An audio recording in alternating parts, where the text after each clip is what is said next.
Hi Kevin. So I'm filming this again because my phone had a heart attack because I spoke for too long and I was only on the second question. So yeah, I'm gonna start again because I don't think the video saved. So your first question was about decolonization and ODIS. The inspiration for the name came from SOAS, which is the School of Oriental and African Studies in the UK. It's a university in London, and I first heard about like decolonization from them because they were decolonizing their curriculum and doing a lot of other work.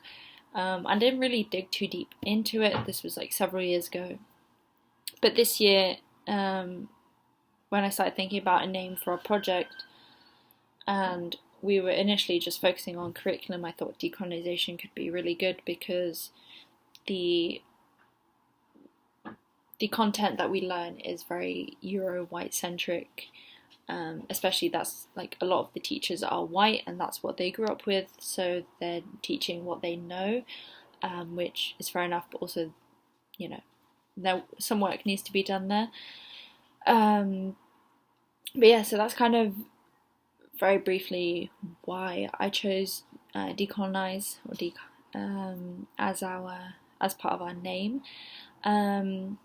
What it means to us, obviously this is something that has developed and is still developing. We're still, reading more and understanding better what decolonization is. I created a post about what decolonization means to us, and in it I included our definition that we created based on the works of Eve Tuck and Wayne Yang, their essay Decolonization is Not a Metaphor, and then also Dr. Yu Rutaziwa's work about decolonization in international development, which I felt was quite similar to kind of the IB, because a lot of the international schools have a lot of relationship with NGOs, and she actually gave a talk in 2012 to the IB about decolonizing storytelling. So I thought that was a very kind of clear link there. But yeah, so our definition that we created based on their work, and obviously there's more work out there. There's, where is it? I've got the book here. Decolonizing Our Minds by a person. Let me try to find it. Okay, I can't find it, but I recently bought the book Decolonizing Our Minds by something Ngugi. Definitely did not pronounce that correctly, but yeah, there's a lot more that we haven't read, and obviously with more time we hope to read and understand better, but we feel that there's a lot of kind of colonial roots to international schools. A lot started as missionary schools. There's still a lot of missionary schools around the world, particularly Christian missionary schools. For example, Seoul Foreign School, which is, I think, the biggest international school in Korea, is a Christian school and was founded as a missionary school. So there's a lot of that, and then also the World Bank and like US neocolonial themes that kind of run into the foundations of those schools. So our definition, like I was supposed to say, is to reject dependency on European colonial standards as the norm for every aspect of our lives, and from how we treat ourselves and others to the systems that govern us, and further to amplify and listen to stories that have gone excluded for centuries.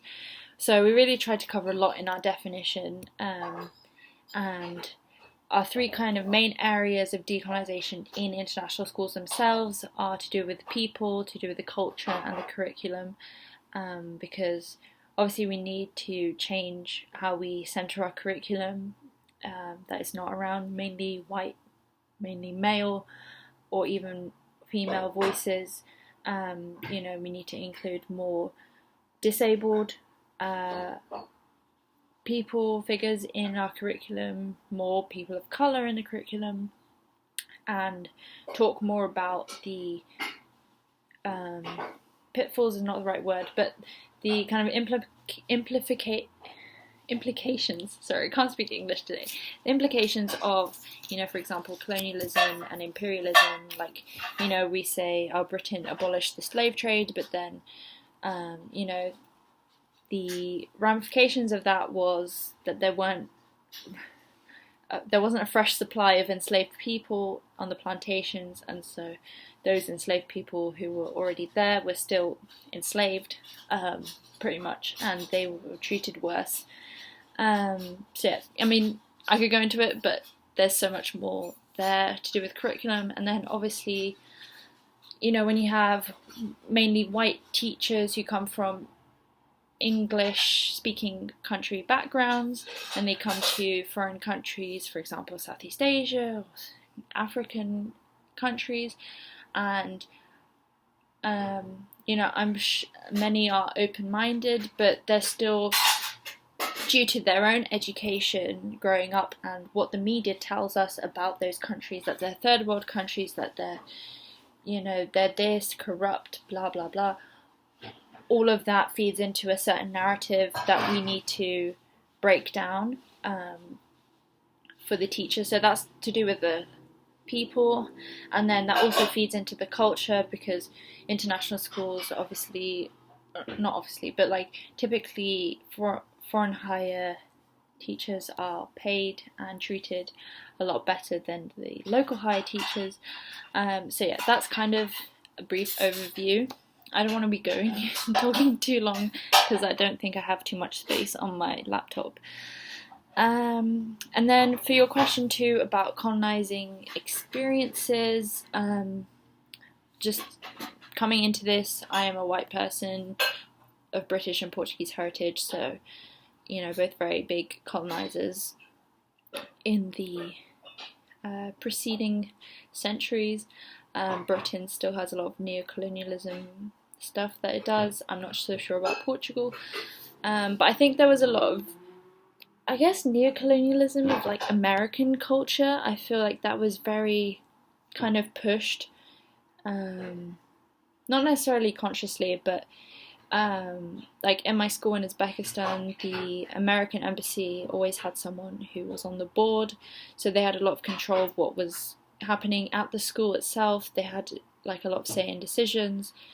There was just a lot of American influence, obviously because we're near Afghanistan and there's a big US military presence and US embassy presence there because of that.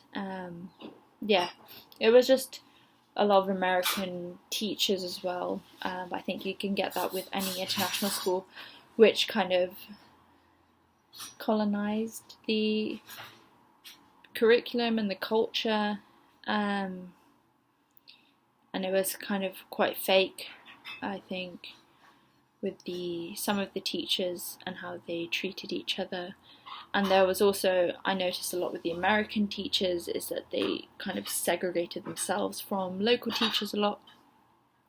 So I think generally I experienced it through curriculum.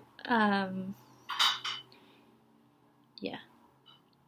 So number 3, why we created ODIS. We have podcasts about this, so I'm not going to go too deep into the kind of the whys and hows, but basically with the Black Lives Matter protests this past year, after George Floyd's murder, and then also people brought up Breonna Taylor's murder, which also very important to get justice for.